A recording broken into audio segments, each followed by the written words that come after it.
Bismillahirrahmanirrahim. Assalamu alaikum, dear participants. Welcome to this session on Hadith, which is the second in series. In our first session, we saw that how Hadith is basically the record of the prophetic times. It also describes his exemplary personality in following religion and explaining certain aspects of religion, and how the Prophet's companions were posed towards the dissemination of Hadith, and how various attitudes shaped this whole process. Today, in this second session, we'll be seeing some of the other debates that had arisen. The first of them is the issue of Hadith history and the times in which this history, we can see, was there for the taking, how Hadith was compiled, and at the same time, fabrication of Hadith, concoction of Hadith was something that arose. So in the case of fabrication, we can identify three particular stimulants. So there was this political strife between the Muslims, this political strife between the Umayyads and the Abbasids is something that was also a source of Hadith fabrication. And then we had the Zanadiqa. This is the second point. Abdullah ibn Sabah, among the Zanadiqa, was a prominent person. He regarded Ali, the Caliph Ali, companion Ali, to be divine. And in the third place, we had sermonizers who were ascribing all sorts of things to the Prophet in order to make them carry more weight. So it was in the background of this that the scholars started to think about the investigation of Hadith, specifically the isnad. So in 99 Hijrah, Umar bin Abdul Aziz ascended the throne and he thought of compiling Hadith. So recording this incident, I'm just going to read out a passage from Al-Hadith wal-Muhaddisun. It says, "The scholars unanimously agreed upon his vast knowledge, righteousness, asceticism, piety, justice, and his eagerness to follow the traditions of the Prophet and the rightly guided caliphs. Umar bin Abdul Aziz was greatly concerned with the Hadith of God's Messenger, both in preserving it and collecting it. Indeed, when he assumed the caliphate, he issued instructions to the scholars throughout the regions to write down his Hadiths. He also instructed them to sit and teach and narrate Hadiths so that the Hadiths could not be lost through the death of the senior scholars among the Tabi'un. He was the first caliph to issue such an order. Umar bin Abdul Aziz was trustworthy, an authoritative proof, and a memorizer. The scholars testified to this to the extent that he was compared with Az-Zuhri in knowledge. Mujahid said, 'We came to teach him, but we did not leave until we had learned from him.' So it must be understood that by that time, many manuscripts of the Sahaba, and in the opinion of Abdullah Azmi, there were about 250 of them, they were available. In spite of the discouraging attitude of the rightly guided caliphs, still we had about 250 manuscripts. So Imam Shabi, Hassan Basri, Sayyid ibn Jubair had taken up the task even before Ibn Abdul Aziz to investigate the ascription to the Prophet, even though in a rather rudimentary form. So what is being said here is that Umar bin Abdul Aziz took up the task of compiling Hadith at the state level, but it's not that he was the first one. Before him, there were individual efforts as well. And this was being done in the presence of the later companions. So Umar bin Abdul Aziz in his times would often say about a new directive coming to him to bring a witness. So we know that Caliph Umar ibn al-Khattab in his times would often say about a new directive coming to him to bring a witness. So what happened is that they started to investigate the character and conduct of people, also the ascription to the companion, also his memory, and they would try to do what is called in technical parlance as tasabbut, which means to have various turuq, various different variants of the same narration. So we know that Imam Bukhari actually selected 7,000 from approximately 100,000 variant tariqs. And it's not that there were 100,000 narratives, there were different variants of the same incident, and from that, he actually compiled 7,000 in his book. And then biographies of the narrators started to be compiled. And the fascinating science of ilm al-rijal, and which can be rightly termed as a pioneering science, was coined by the scholars of Hadith.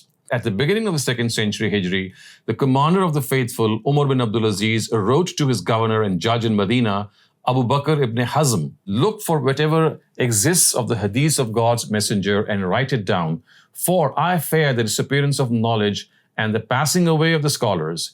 He also instructed him to write down the narrations possessed by Amra bint Abdurrahman and Al-Qasim ibn Muhammad ibn Abi Bakr.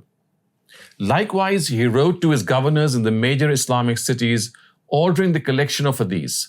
Among those to whom he wrote was Muhammad ibn Shihab az-Zuhri. From that time onwards, scholars devoted themselves to writing down and compiling the sunnahs, and this became widespread among the generations after Zuhri.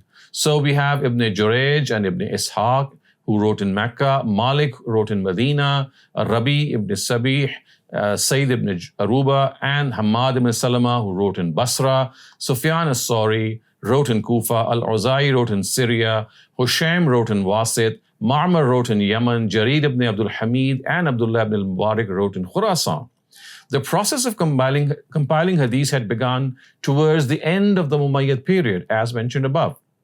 However, it did not flourish until the Abbasid era, around the middle of the 2nd century Hijri, when scholarly writing and compilation became highly active in various fields of knowledge, and the Sunnah received its share of this movement.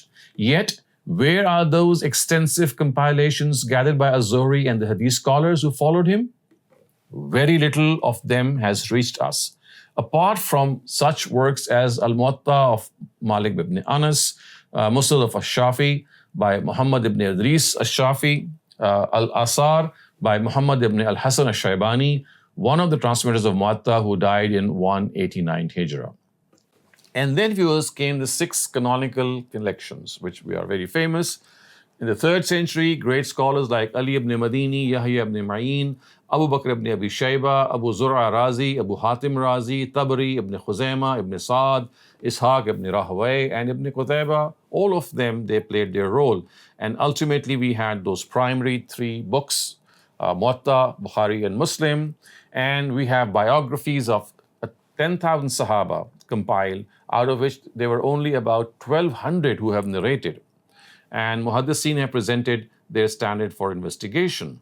So, Ustaz Ghamidi says that until now, the discussion can be summed up in 2 points. First, what is Hadith, which is the history of prophetic times, covering his knowledge, practice, and life. And second, which we just discussed, the history of Hadith, how it was compiled, and what was the attitude of the companions and others. Now he says that there are 4 other issues that must be discussed. So the first one is the standards of acceptance. What are the standards of acceptance of Hadith? The second, how to understand the accepted narrative. The third, the contents of religion that it encapsulates. How do we understand that? And fourth, the status of Prophet's statements. So we take up these in order, and the first of them, of course, is the standards of acceptance. In this regard, Ustaz Ghamidi says that there are 2 distinct parts of a hadith. One is the chain of narration, which is called the isnad, and the second is the text of the narration, which is called the mutton. Now, as far as the chain of narration is concerned, Ustaz says, and he actually reads it out from his own book, Mizan, he says that it is the chain of narration of a narrative which makes it a hadith that can be attributed to the Prophet sallallahu alaihi wasallam.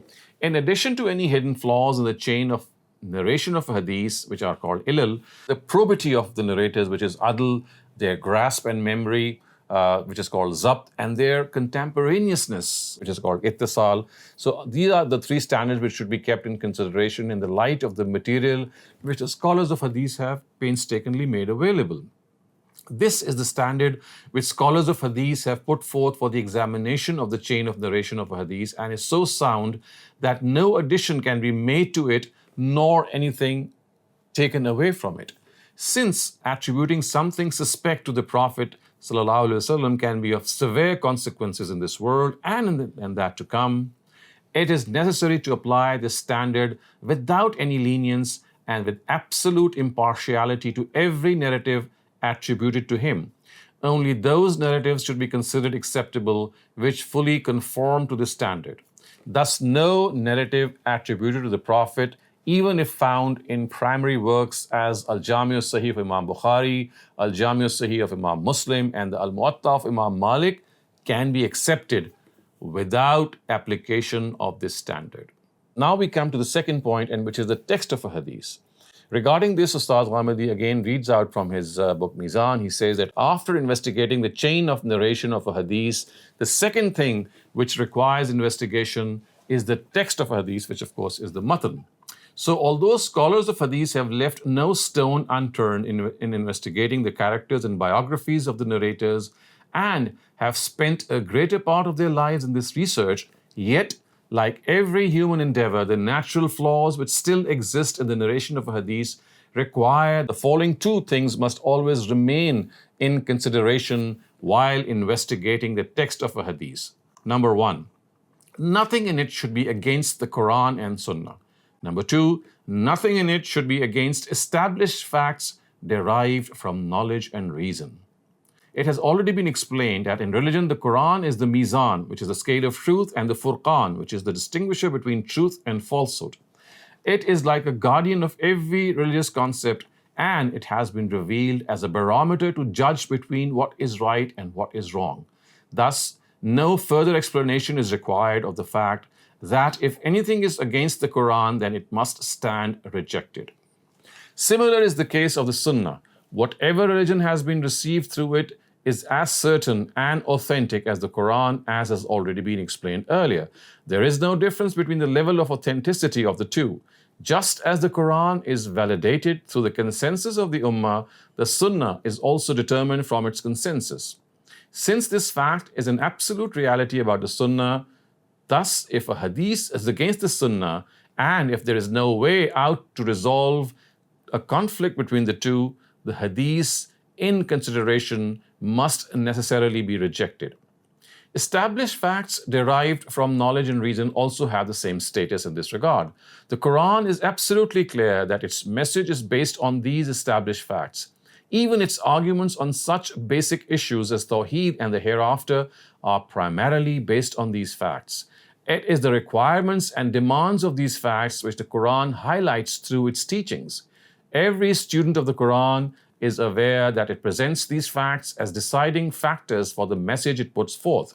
It presented them as the final word both before the idolaters of Arabia and the people of the book.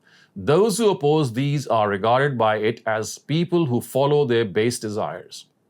Thus, intuitive realities, historical truths, results of experience and observation, all are discussed in the Quran in this very capacity. Hence, how can a Hadith which is against these facts, regarded by the Quran as ones which distinguish between the truth and untruth, be accepted? It is obvious that it shall stand rejected. All leading scholars of Hadith also hold this view. Al-Khatib writes, a khabar wahid cannot be accepted which is against sense and reason, is against an established and explicit directive of the Quran, is against a known sunnah, or is against a practice which is observed like the sunnah, or its conflict with some conclusive argument becomes absolutely evident.